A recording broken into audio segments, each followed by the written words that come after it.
Honorable Vice President of India, Shri Venkaiah Naidu ji has arrived. I would like to welcome the chief guest of the event, Honorable Vice President Shri Venkaiah Naidu ji, for the book launch of the book titled A Textbook on Urban Planning and Geography, authored by Dr. Sameer Sharma. The book is outcome of decades of experience of Dr. Sharma. May I call upon Dr. Sharma to please give the welcome address. Thank you, sir. Sir, namaskaram, sir. Thank you, sir. This is the second occasion that the Honorable Vice President of India has agreed to launch my book.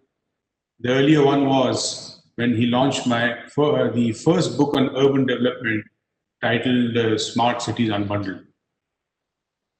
That was a face-to-face event in the Vice President's house, and all of us, particularly my family, remember the way he allowed us so graciously to organize the event in a newly constructed meeting hall located just inside the Vice President's house. Perhaps ours was one of the first events. Then I again wish to place my deep sense of gratitude to the Vice President who gave me the opportunity to work as Missions Director in the Indian Smart Cities Mission, the Amrut and the Capacity Building Program.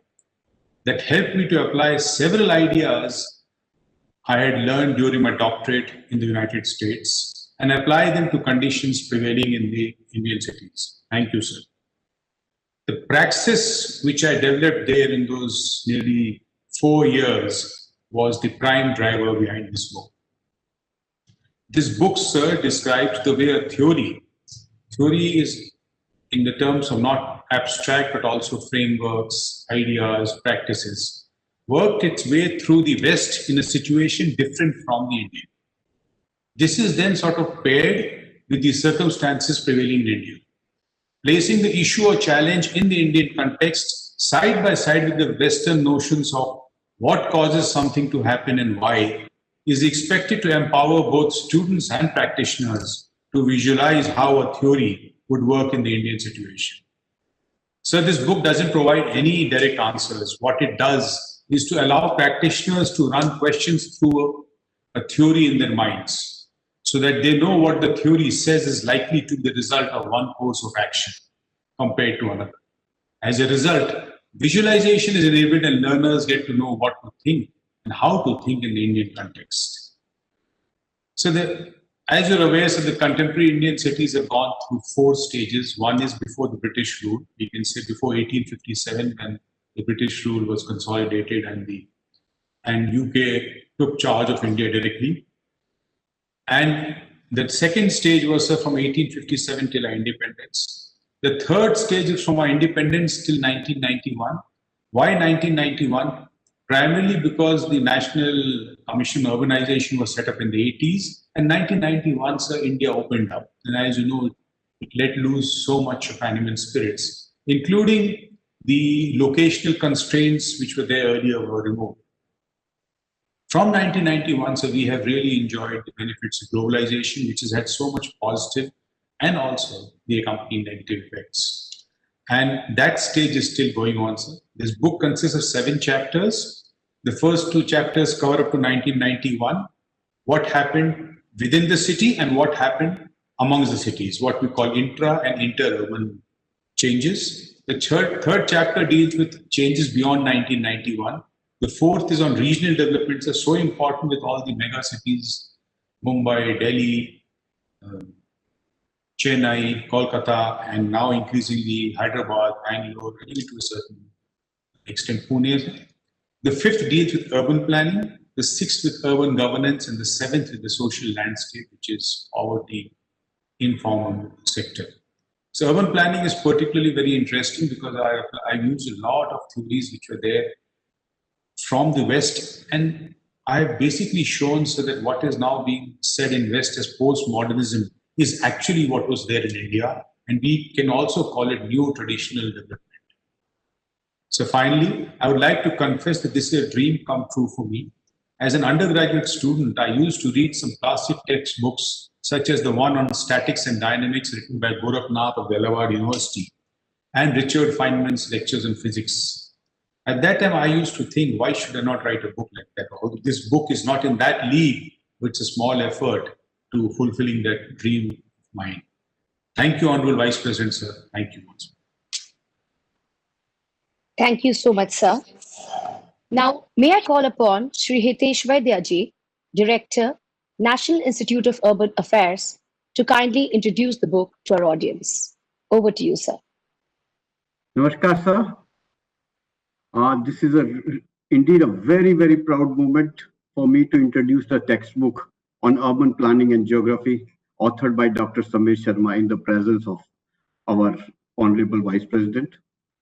Honorable Vice President, sir, in your earlier role as the Minister of Housing and Urban Affairs, sir, you have not only guided the urban transformational journey of the country, of the nation, but also nudge the cities to come up with the roadmaps to combat urban challenges by conceptualizing and rolling out 5 flagship missions. Sir. This book really highlights and provide insights into the principles which you mentored during your tenure, sir. And this book will guide the agitated, in my opinion, this book will guide the agitated minds of students by answering multiple queries on the future of urban planning in the country, same way as Lord Krishna guided Arjuna's mind to find the true essence of life. It intends to connect prevailing urban practices with planning principles here in India and aligns the Indian experiences with the Western theories. So that's one of the beauty of this book, sir. And the Honorable Prime Minister's call for Atmanirbhar India, 5 trillion economy, vocal the local, demands a paradigm shift in the way planning is to be carried out at the local level. This calls for, sir, moving away from the business as usual approach to disruptive and innovative local and contextual urban strategies and solutions. And sir, if we want this to happen, planning, education, and governance structures need to be strengthened at the local level, sir, which you have been always championing during your tenure in the ministry. And also we have learned so much, and you have always championed this cause of local government strengthen and planning principles. Sir. And so the idea is to impart appropriate knowledge, technology, acceptance standards, but also align professional planning with the increasing sensitivities now towards innovative, inclusive, and sustainable solutions for the future. I strongly believe, sir, this book will guide urban professionals to experience the outcome of the Prime Minister's vision and create a talent pool of young professionals to manage emerging reform processes and steer a new urban discourse for the country, and also on the principles which you have been championing all along, sir. Thank you very much, sir, for giving me this opportunity. Thank you once again. Thank you so much, sir, for such a lucid description of the book. I would now like to request Honorable Vice President of India, Sri Venkaiah Naidu ji, to kindly release the book titled A Textbook on Urban Planning and Geography.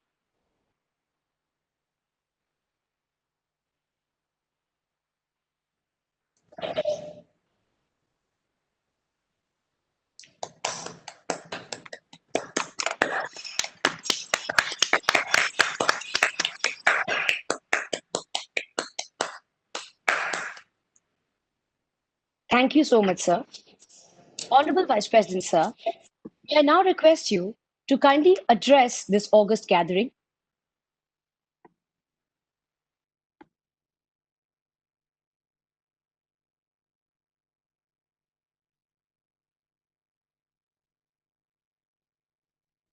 Hitesh Vaidyaji, Dr. Samir Sharma ji, Sri Ashok K. Ghosh, and all others who have joined the program virtually, and my dear sisters and brothers. I am delighted to be with you virtually for the release of the book, a textbook of urban planning and geography, written by Dr. Samir Sharma.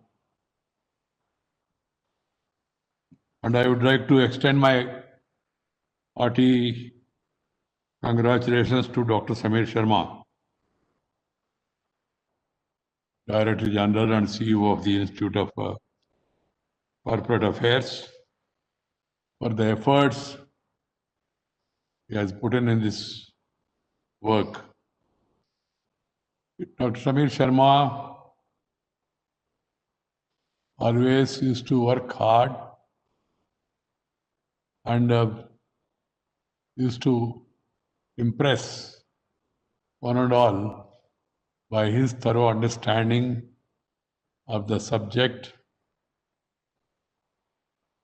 and also the work that is assigned to him from time to time. He has done a commendable job, and he was the first director of the Smart City Mission.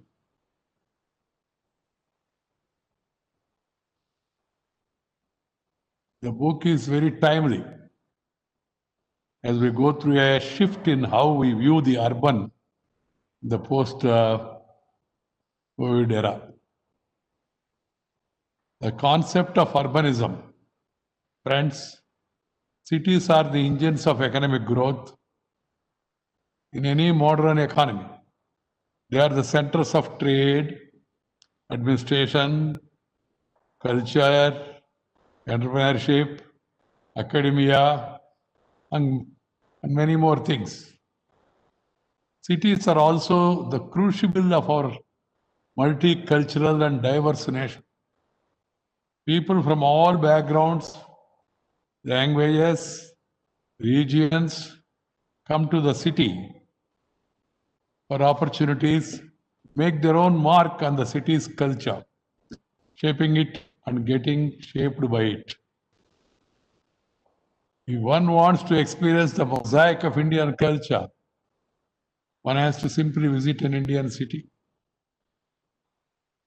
But cities are more than just the constituent ingredients. Each city develops a certain character that becomes unique to it. Delhi, Hyderabad, Mumbai, Chennai, Kolkata, all have their own peculiar essence about them that cannot be found anywhere else. Of course, because of their historical and cultural background. We must preserve these unique qualities about them. That is very important. Ancient history. We have an urban history that is much older than the colonial era, something that goes back to Indus civilization. The cities of Harappa and Mohenjo-daro stood above the rest of the world in their advanced city planning, construction techniques, with the use of fired bricks and their public spaces like the Great Bath. This trend continued in the later millennium too. The principles of urban planning are found in texts as Manasara's Shilpa Shastra and Kautilya's Ardha Shastra, and reflected in the planned towns of the period such as Ayodhya, Indraprastha, Madurai even, Vanji, Kaveri Pattam, Kanchipuram, to name a few. We had thriving urban settlements centered around this trade, pilgrimage, or the seat of government. The trend of urbanization in India. Urbanization has been a global trend since the advent of industrialization. In our country too, there has been a steady growth since independence. But in the last 2 decades, India has been witnessing rapid urbanization. I'm in Hyderabad now. See how Hyderabad is developing fast. Nearly 40% of our population is living in cities. And the share is expected to become more than 60% by 2050. The United Nations projects that by 2050, India would add another 416 million urban dwellers to its cities. This correlates with the experience around the world as a consequence of economic growth. My dear friends, urban planning and its importance. Urbanization brings in its share of opportunities and challenges. Opportunities as well as challenges. These challenges include limited resource of land, water, and infrastructure, competing interest of diverse mix of people, an ever increasing and mobile population. But if they are utilized well, planned properly, they can create a growth engine that benefits all and creates a home for everyone. How we go about managing these factors determine the fate of a city. It is here that planning becomes a key factor in urban governance. In order to make a thriving and dynamic city, a reactive and a proactive approach must be replaced by a proactive, planned, and forward-looking approach. This calls for vision and long-term planning. Friends, I believe that these three components to good urban planning: one, accessibility; two, inclusivity; and three, sustainability. If these three requirements are balanced and fulfilled, it makes a great livable city. Accessibility. First is accessibility. Accessibility refers to the ease, choice, and uninterrupted nature of access to amenities and infrastructure facilities like transport, housing, and civic amenities like water, gas, and waste management, as well as traffic management also nowadays. To begin with, many urban centers in India struggled for sufficient supply of potable water, public transport infrastructure, affordable housing, and a functioning solid waste management. There has been a gradual improvement over the years with the successive governments, and the situation is much better now. To improve further with schemes like Smart Cities Project, Amrut, Swachh Bharat Mission, among many other schemes. Cities across the country now compete for the top spots in various categories and are managed much more professionally than before. I had an opportunity to serve as Urban Development Minister, and these schemes of Smart City, Amrut, Swachh Bharat, and also the Housing for All were launched during my tenure, of course, under the guidance of the Honorable Prime Minister, Sri Narendra Bhai Modi. He has a vision and he wants to reform. He gave a 3-line mantra of reform, perform, and transform. That explains what is required to be done. Civic bodies going forward must adopt self-financing models that make operation of public utilities viable. Only when cities pay, cities means citizens, for the resources they use, even if it is a nominal fee, brings a sense of responsibility and ownership in the users.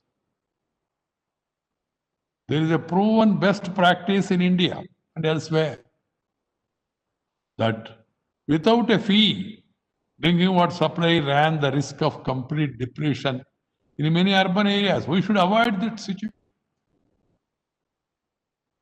Sustainability. This brings up the components of sustainability.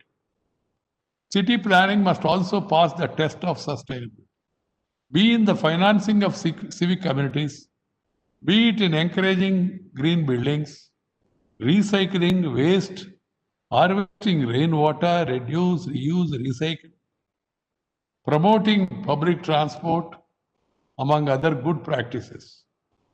Urban flooding has become a perennial phenomenon now in many cities due to concretized structures. This urban flooding is becoming a perennial phenomenon. The urban heat island effect causes heat waves in cities due to densely packed structure and vehicular pollution. We are all experiencing it. In order to make our cities sustainable, We must be one with the nature. That's why I always say nature, culture together for better future. Lakes that serve as natural buffers must be reclaimed in order to avoid annual flooding. Other climate responsive measures such as planting trees, given green building code for housing are the ones to be adopted enthusiastically. In order to curb vehicular pollution, public transport must be incentivized over private transport. Green initiatives like carpooling, use of CNG, or electric vehicles must be encouraged. On the part of citizens too, there should be conscious behavioral change in the way they use road space. There should be a people's movement to promote cycling, which is not only a healthy option but also reduces pollution. My dear friends, the citizens' attitude, their behavior is very important. They should be educated, they should be guided, they should be motivated from time to time. Third is inclusivity.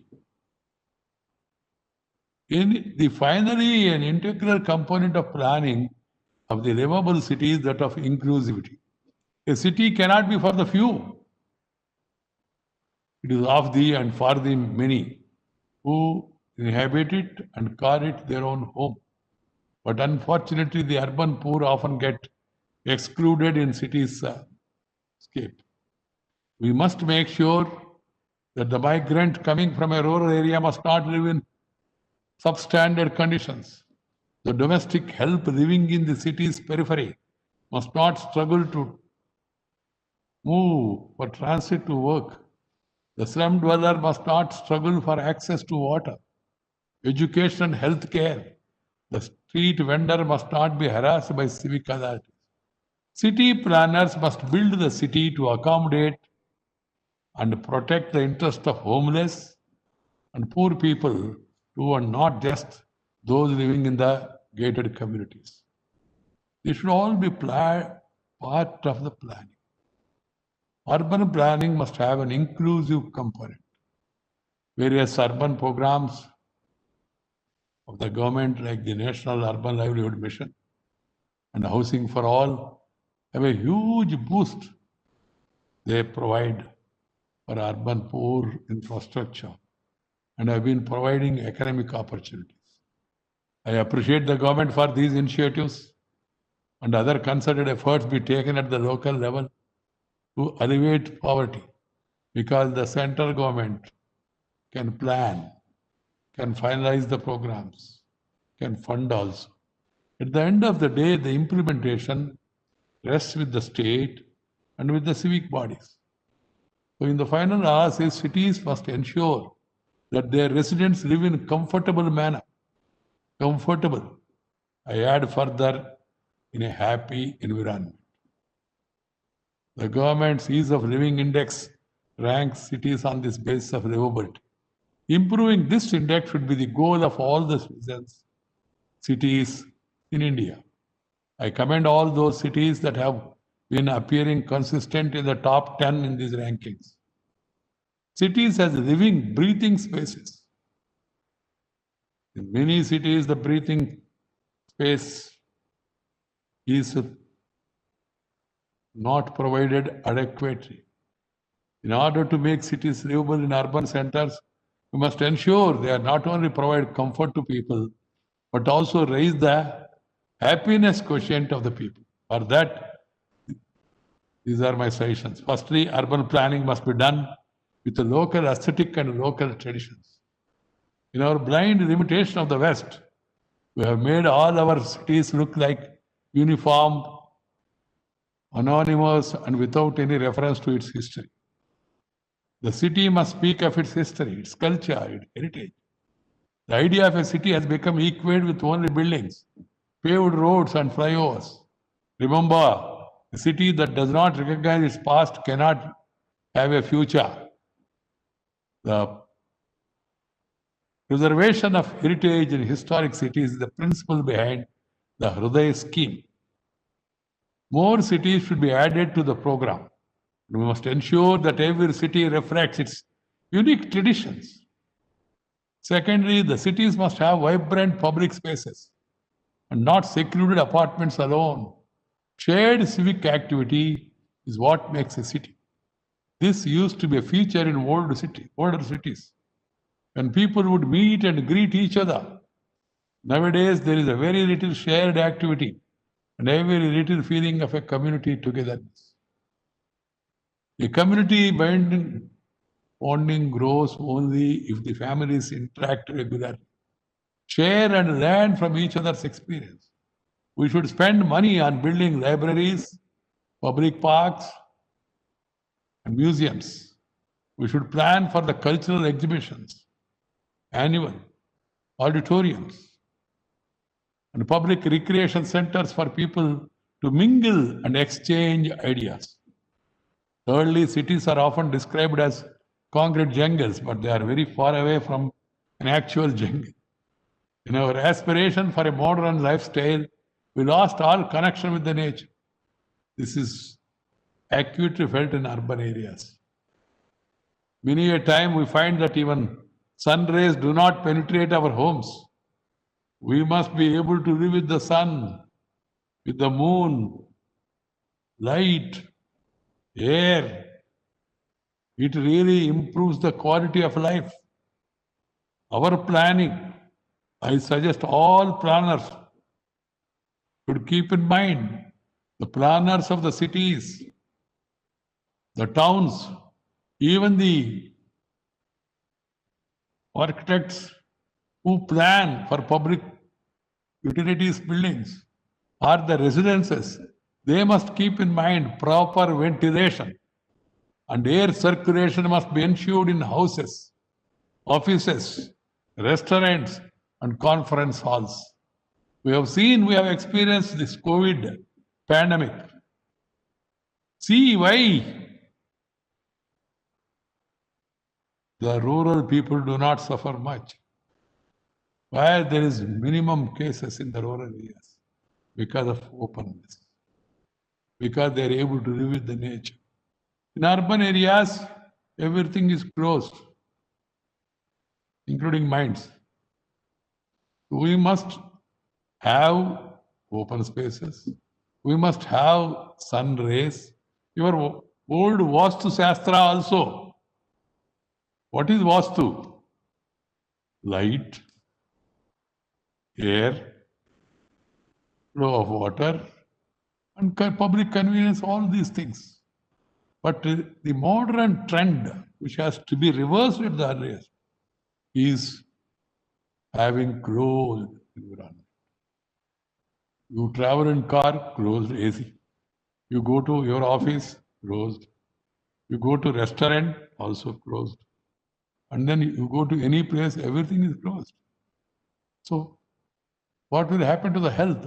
That's why the effect of this COVID pandemic is more in urban areas. We must understand this. This is important. And also the fashion nowadays is dominating the convenience. The other day, I visited my friend's house and I was going through. As usual, I have a habit of watching everything. Then I watched the washroom also. In the washroom, there was a, what do you call, wash basin. When you on the tap, the water is falling on you, spoiling your clothes. I asked them, what is this? They said, sir, these are all modern wash basins. Modern. So I called the architect and designer and explained to her in my own local language.